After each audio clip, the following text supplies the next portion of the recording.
Do you think education, this sector, should also have been handled differently from the way it is presently? Yes, absolutely. And I'm going to bring a revolution to Nigeria. We are talking about, have you heard about STEM? Science, technology, engineering, and mathematics. That is the new language of the world. I'm going to make younger people speak the language of STEM. Science, technology, engineering, and mathematics.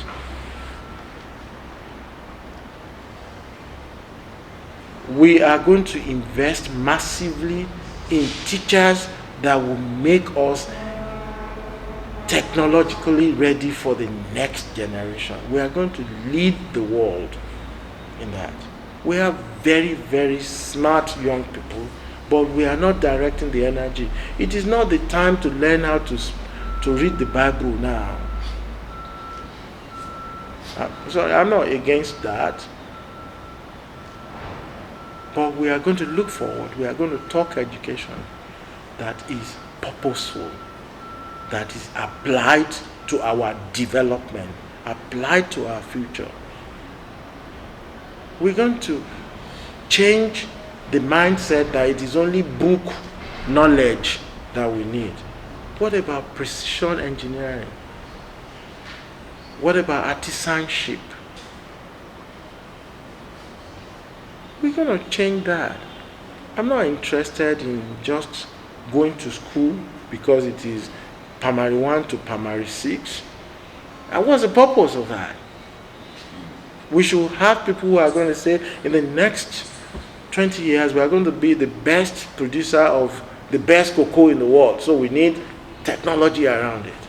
And we're going to produce graduates to know how to do that. We're going to produce the next doctors who can open brains and close them, break bones and rebuild broke bones, open people up and close it. We're going to have the best engineers who will develop our infrastructures and don't produce white elephant projects that produces a road, an arterial road. And we're going to teach them, and we're going to start asking people to have applied education to solve life problems. It is just not going to be rote learning, 1 + 1, 2, 3 plus. Why don't we say if you go to the market and you have 100 naira in your pocket and you want to buy something to this and that, and if you want to, we have to start letting people's mind work. We have to teach people how to say, look, if I have 1 naira in 1 million places, it's 1 million naira. It is only when you start thinking and let people think that way that people are going to think right. You understand what I'm saying? So we're going to change that. We're going to even let teachers believe in themselves, that they are the basis of our development. So we are not going to treat teachers like they are idiots. We are going to actually affirm them as the foundation of our next generation. We're going to make them believe in themselves. And when we are talking about retraining them, is not to assess them to say they are not qualified. We're only going to say, look, we need to think differently. We need to start thinking outside the box. Would you handle health differently too? Absolutely too. We have 3 million people. The worst tragedy that can happen to anybody in this state today is to be sick, isn't it? It is costly, yet the government will pretend as if they have free health services. Nothing. Truth about it is that despite the fact that the doctors in this state are very smart, I know all of them. Most of my contemporaries are retired anyway, but I have not retired. I'm not retiring. But why should anybody retire as a professional? Do lawyers retire? So why should doctors? And I've always told my colleagues, we should start moving away from being civil servant doctors. We should start becoming professional doctors. And I'm going to be innovative about that too. So it's going to be a different ballgame entirely.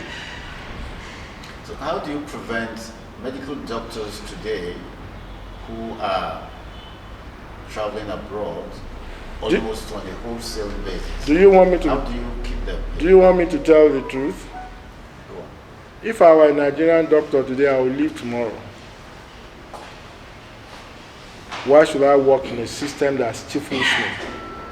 Why should I work in a system that doesn't even pay me well? Why should I work in a system that doesn't provide equipments for me?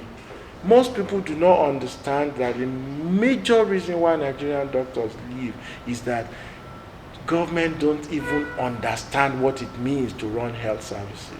They have no clue at all. They are not qualified to run health systems, and they don't allow people to run health.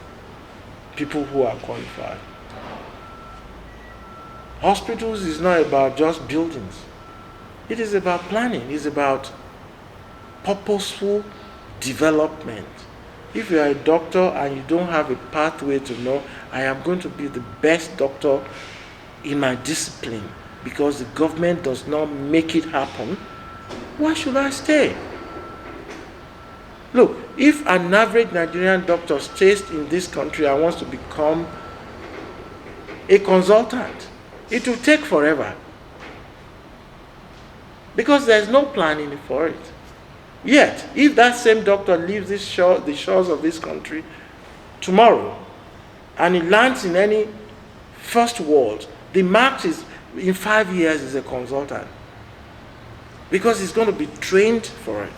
So why should any doctor stay in that system? But we're going to change that for them. We're going to give them that confidence. We're going to make them feel that they can compete in the world. That people can come and say, we're going to learn from Nigeria. How is this going to be? Because it is going to be easy, because we're going to plan for it, because I have plans for it, and I understand it, and I've gone through that. You understand? The hospitals in Ekiti, there are so many, but there's no coordination. There's no health system. There are no protocols that link all the hospitals together. Those are things that we need. But you can't give what you don't know. We're going to change the mindset that an ambulance is not boku boku. It is balaye, balaye. It is meant for living people that we do not want to die. It is not a hearse, which is meant to carry dead people. So we are going to have an emergency system that will allow people anywhere in the corners of the state to access health as promptly as it is needed and as adequately as is required. And we're going to make everybody that works in that health system, from the gate man to the nurses who are working their lives out for nothing. Look, if I was a nurse in this state too, I would want to leave. But we're going to make all our nurses, we are going to recognize the hard work they have. We're going to train them, and we're going to help them feel professionally fulfilled. And we're going to provide services for the people of the state. And we have plans for that. I was telling somebody, I can read it out, but if I tell these people, although they will not even understand if I tell them, I know how to generate at least 12 billion naira a year in this same system, and people will not feel it. I have worked it in my head over and over, over and over, over and over, over and over, over and over. It's just mind application. If you apply your mind to Ekiti, Ekiti is so easy. It's raw. We're at the basis, almost at biological levels. But we have governments that cannot even apply the little they have for the right purposes. Now, when you look at it, the civil service in Ekiti State, would you also have reforms for the civil service, and what will they be?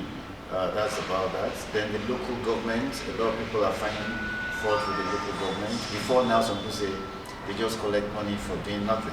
What would be your vision for the civil service in the local My vision for the civil service is the same thing. The civil servants in this country, in this state, are doing the best they can. And I support them, but we're going to provide better training for them, better support system for them. Salaries will be paid, which this government says they are paying. Ariases will be paid, but then we should be finding a way to say, look, we're going to change their pension system so that they will feel fulfilled that at the end of their lives they're not going to run into penury and poverty. There has to be a system to do that, and we're going to do that by raising investment funds for them that will be tied to their retirement, and hopefully they will be able to have a sustainable retirement. So they will just not serve the government for nothing. So that's about the civil service. They're actually very well trained professionals, and they will have my respect and will have my support in every way. About the local government, I don't think the local government has been allowed to live up to expectations. In actual fact, what I found out is that most of the projects that this government has been doing are projects that should be done by the local government that have not been done by the local government. In actual fact, they have made efforts to make sure that the people they choose as local government chairmen are people who will not challenge them, so they can do whatever they like. We're going to change that. I'm not afraid of competent people, bankers, engineers, professionals, administrators. I don't mind them becoming the chairman of local government. But we need to make sure that the local government is local government, because they are local and they are nearer to the people. There are laws that say that they should be autonomous, isn't it? Yes. So we'll help them to be autonomous. I have always said that I believe that for purposes of development, local government should act like local government. The only thing is that I'll make sure that there is accountability. And I promise that I will fight each local government authority that does not do the right things. If you don't do if you chop the local government money, we're going to go after you. People of the Fountain.